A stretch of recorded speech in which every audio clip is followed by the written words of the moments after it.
It's the Victor Cruz Red Octobers. And the Victor Cruz Red Octobers was supposed to have a Victor release Cruz is from the New wide York receiver? Giants. The wide receiver? Is he a wide receiver? I don't pay Victor attention. Cruz? From the New York Giants. The one Yeah. that did the little cha-cha. Yeah. He was a wide receiver. Yeah. Okay. So the Red Octobers that he had never got released. So the shoes that were actually created, they ended up just sending them through the pipeline to Ross. And he actually went to a Ross in New York and saw his shoe. And he was like, there was a whole article on the internet. And he was just like, yo, like, I don't even have a pair, and yet my shoes are at Ross. Like, yeah. So that one I did spend a good penny on. I spent, I think, $3.90 to get a pair for myself. Uh-huh. And so, like, but yeah, I mean, so in case y'all don't understand how those deals work. Yeah, spit some game, man. Spit some game, man. If a major retailer like Nike or Adidas or somebody decides that they're going to sell this shoe, and somehow the person that they're going to sell it to, say, for example, Finish Line, says, hey, you know what? We were going to order all that, but we changed our mind. We don't want those no more. And the deal goes bad. What Nike will do is they'll end up sending it to a lower retail like Ross or things of that. And that's how they acquire some rare finds. Some rare finds. Yeah. Some good steals. And that's how, I guess, in that case for Victor Cruz, his Red October shoe ended up hitting down into. They're like, Ross. Oh, we're not going to put it on the majors, and they just put it out there. Yeah. What?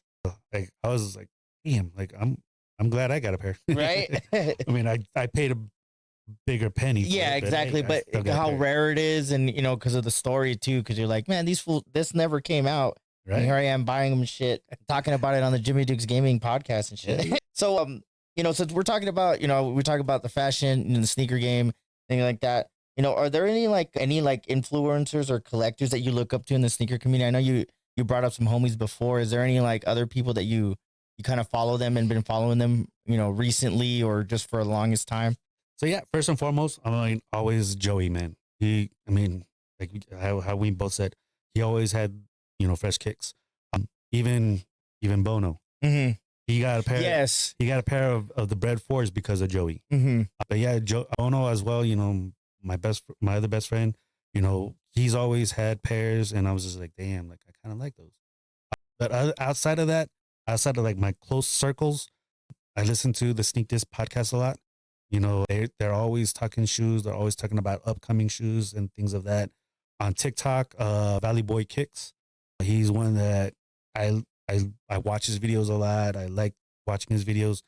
He's got the same set of mentality, like, wear your kicks, man. Wear your kicks. Who cares? Wear your kicks.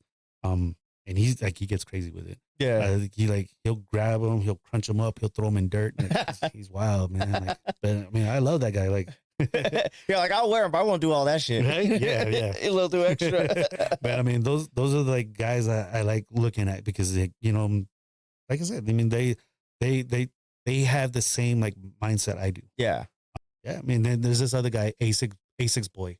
He's got so many Asics, and like he's got pairs that I've been wanting to get, and I'm just like, yo, I'm so jealous right now. Right. Well, that's cool that you say about that, because that's how I feel like in this whole content creator space, like with podcasts and like different creators, like you gravitate toward people that you can relate to and stuff like that. So like that's cool that you're like, hey, that's cool, that's dope that he does that, and you can kind of relate to the content, and obviously because you're a shoe collector yourself. But with that being said, like I got another one here for you.